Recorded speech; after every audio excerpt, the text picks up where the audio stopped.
Midnight. I'm Diana Genta, taking another look at old school cult film classics. Last time we looked at Plan 9 from Outer Space, and coincidentally enough, next on my chronology is another zombie movie that doesn't actually use the word, filmed in black and white, on a low budget with lots of continuity errors. But there, the resemblance ends. Instead of the 1950s cocktail party sensibilities and unscary, quote, ghouls of Plan 9, we have the racially motivated 1960s mod generational gap sensibilities and quite distinct groove of a film that almost single-handedly defines the zombie movie genre. Now, unlike the previous two films I've reviewed, I did watch this movie back in college. Night of the Living Dead was one of those, oh my god, can you handle watching it tests of your cinematic hardassery. We hadn't really heard of Zombie 2 in the backwater of Memphis then. Now, I have to be uncool but honest and admit that I really did find Night of the Living Dead hard to watch. And that was just Super 8 projected onto a sheet on the back of someone's closet door. I'm really interested in seeing how it holds up. Its racial and generational tensions have earned this movie quite a rep for genius, even though the filmmakers claim that no such symbolism was intended. This movie asks to be taken seriously, and it earns it. So we are fortunate to have lots of continuity errors to amuse us. And cannibalism! Yay! With 30-ish sequels, backslash related films, backslash parody films to its credit, this movie almost doesn't even count as cult anymore. It's basically a franchise. So let's go backwards through the mists of time. Back when this movie lived on the edge, to the tumultuous and groovy late 1960s, and play in a zombie wonderland that is Night of the Living Dead. Come on, let's go.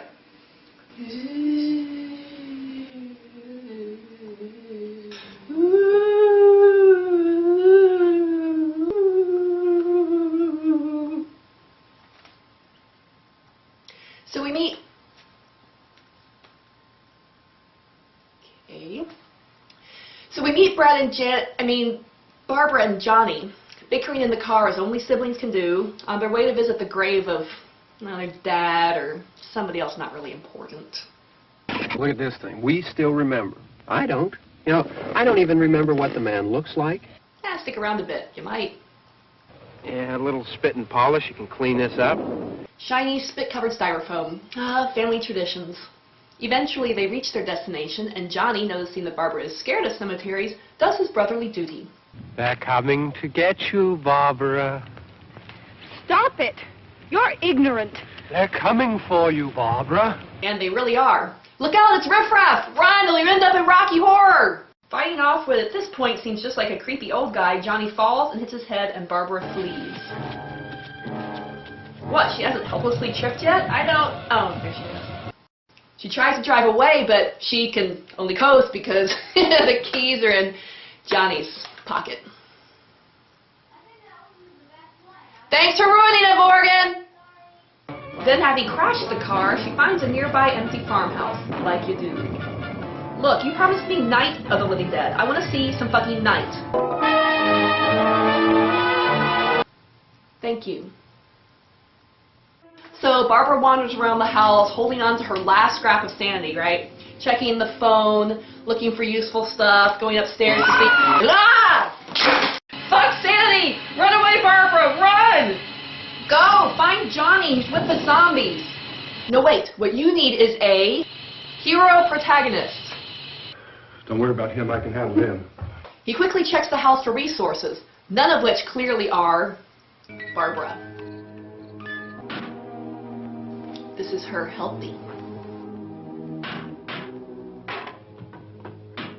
Now, Act 1 establishes a few things about zombies. First off, man, you feed one and a whole flock of them shows up. Second, they are slow and stupid, and apparently remain perfectly still unless the door's open. Third, they light up faster than a Pinto filled with airplane fuel-soaked flash paper backing into a nitroglycerin factory. After fighting off more zombies, Ben tells Barbara to wake up and fucking help by finding some wood to board up the windows and shit. We find wood. Yeah, Barbara. Ben already took care of business. So now we have time for the obligatory background story share, and fortunately we get some decent acting in here. This thing is just backing away from it. I looked back at the diner to see if there was anyone there who could help me. It was when I noticed that The entire place had been encircled. There wasn't a sign of light left except... And then this man started walking up the road. He came slowly, and Johnny kept teasing me and saying, "He's coming to get you, Barbara." And I laughed at him and said, "Johnny, stop it." And then Johnny ran away. Oh, no, man. She listened to your touching fucking exposition. Now you listen to hers. Sadly, Barbara ain't here in reality with the rest of us. We have to wait for Johnny. And seriously, with that window right behind her, didn't you expect a zombie to come reaching through and just snatch her ass out? Anyway. He grabbed me, and he ripped at me. He held me, and he ripped at my clothes. I think you should just calm down. Look, Ben, I'm way over here. Could you help her out with some Reiki or some compassionate listening or... Whoa! We had a white woman right in the 1960s. Bold move, man, bold. She's not gonna dig you now, seriously. I think you're gonna need a little more than mood music. Ah, good move. And that'll help protect you in case Santa joins the living dead. Better go find more ways to sweeten a chick up after smacking around like that. Yeah, chicks dig shoes. And if that doesn't work, it'll also be useful against any undead that try to invade your love nest. Areas, but nothing like I found a gun and some bullets out there. It was only late yesterday. Oh, and these. Became clear Some choice. Those shoes are ugly. Kind of national emergency. When first reports began filtering in, You know what? Forget her, dude. She's nuts anyway. Are you done nailing stuff? I mean, done with security measures? We ought to be all right here for a while. dramatically, it was soon apparent that We have this the was gun and more than the bullets. usual run of lawlessness. Food and the radio.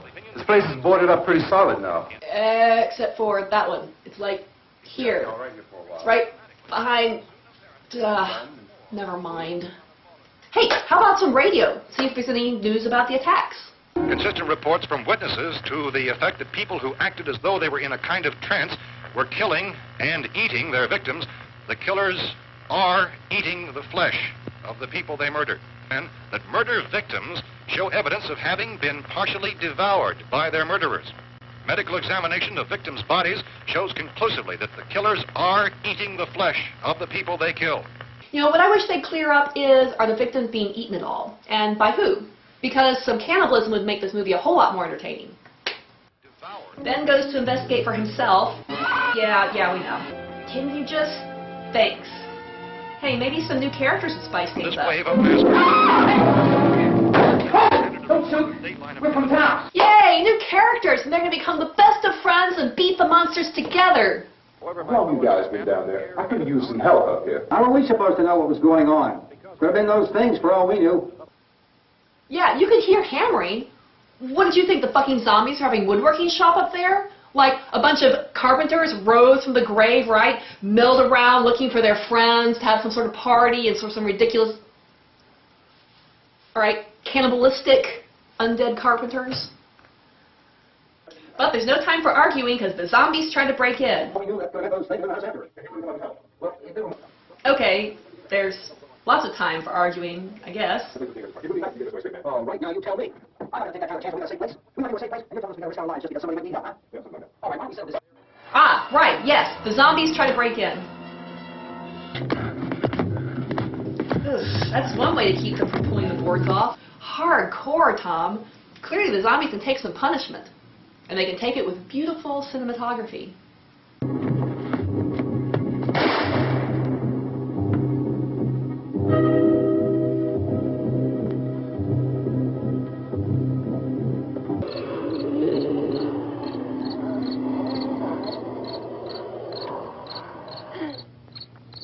Which is great on the one hand, but on the other, the zombie fetish is born. Thanks, George. Thanks a lot. It is tough for the kid. Their old man is so stupid. Now, you get the hell down in the cellar. You can be the boss down there. I'm boss up here. Henry decides he's not taking Ben's shit. So he goes back down to the basement where he can whine to his wife. Well, we're safe now. It's boarded up tight.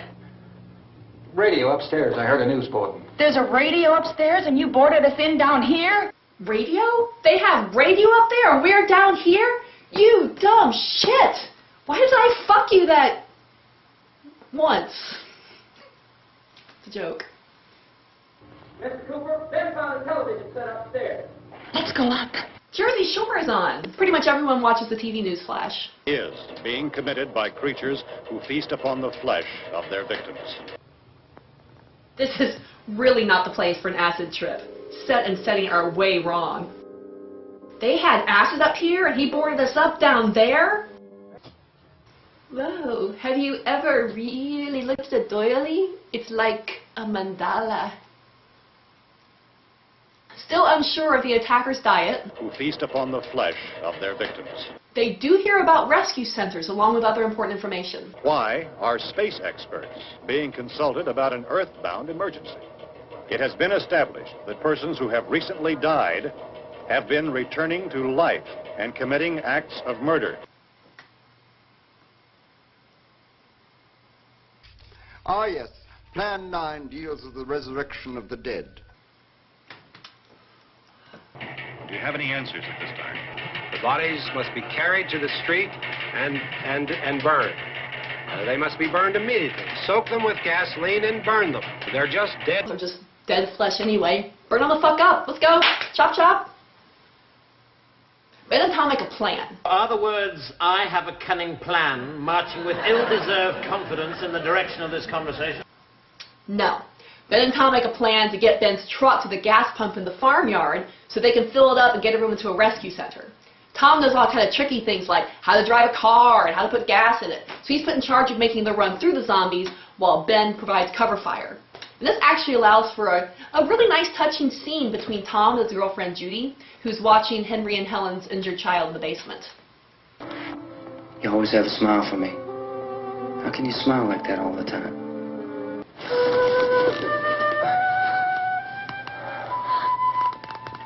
I just don't want you to go out there, that's all. Hey, Smiley. Where's that big smile for me?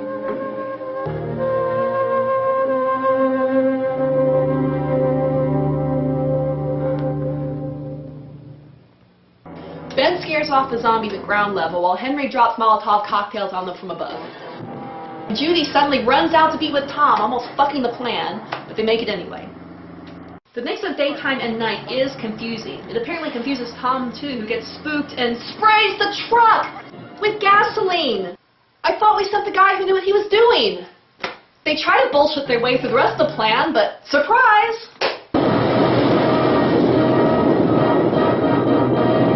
Ben manages to fight his way past the ghouls, only to find that Henry has locked him out. It's ass kicking or lollipops, whitey asshole. And fuck lollipops.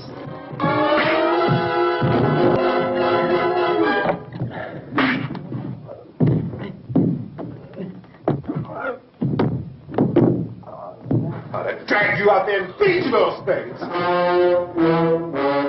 But then they remember the zombie threat thing and look out the window.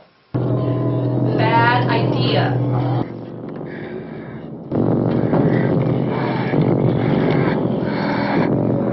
And actually, I was originally writing the script and editing video right before bed. And when I got to this point, I had to stop, and I had to wait and edit this in the morning because it's just too much right before bed.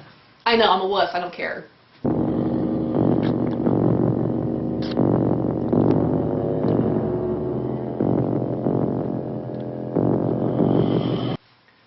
Tom and Judy are now a festive cookout. Movie's not boring anymore, but now I'm hungry. When faced with horrors like cannibalism of one's friends by the undead, what do good Americans do? Turn on the TV. If you had a gun, shoot him in the head. That's a sure way to kill him. If you don't, get yourself a club or a torch. Beat him or burn him. They go up pretty easy. Are they slow-moving, Chief? Yeah, they're dead. They're all messed up. But now the power goes out and the zombies attack in earnest. Shit going to hell fast. Ben drops the gun to hold the boards over a window and Henry grabs it. Because it's better to die in a zombie face-off in charge than to live being ordered around, right, schmuck? Ben wrestles it back and shoots Henry in the stomach, who stumbles down the stairs to safety? Helen struggles against the ghouls breaking in. Barbara finally does something useful, but Helen flees to join her husband and gravely ill yet forgotten child in the basement, and walks into perhaps the most disturbing scene in the movie. Maybe not, Grave of the Fireflies disturbing, but still pretty messed up.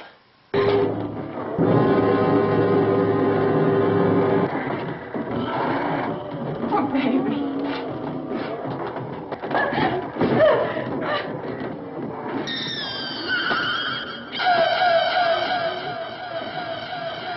So, more of that happens.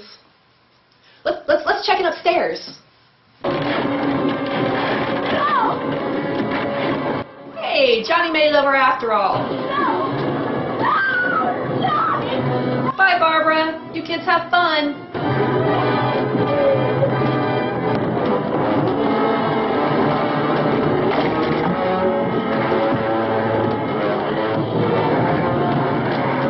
As last-ditch holdout, Ben retreats to the basement, now full of zombies.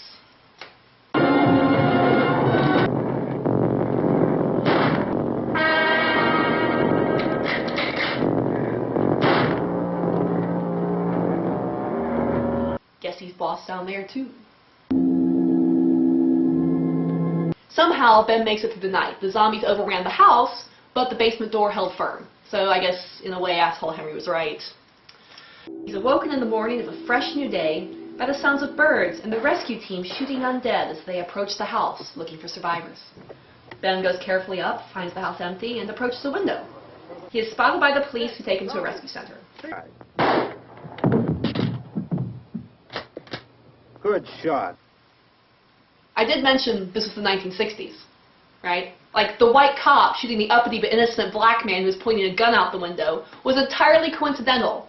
Because, zombies have guns. I mean, it wasn't a comment on the racial inequality for which our country was notorious at the time at all. Romero said so. And then behind the credits, grainy photos of Ben getting piled up with all the zombies and getting burned. Oh yeah, it's harsh. I just can't.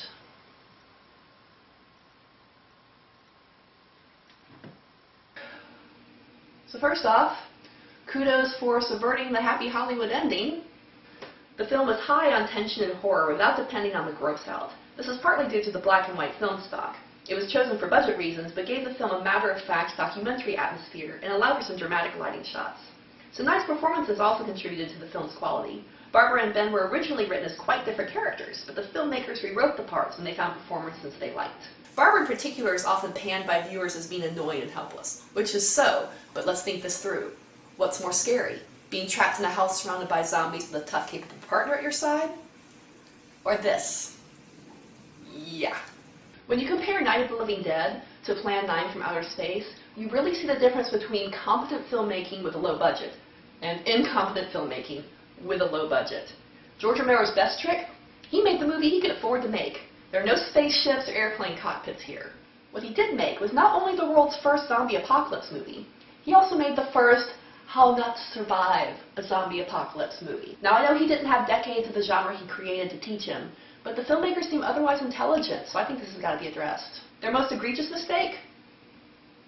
The cellar is the strongest place. The cellar is a death trap. Staying on the first floor and letting the enemies surround you, without at least going off and burning a few of them up every so often, is no different than being in the fucking basement. Isn't that right, Ben?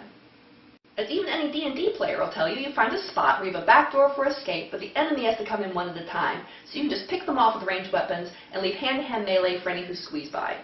In this situation, you could leave one door unbarred and shoot them in the head as they enter. Or even better, go up to the second floor, because zombies can't climb. Shoot them as they show up or toss the Molotovs at them if you must, but eliminate them as they approach the house in twos and threes rather than waiting to be swarmed.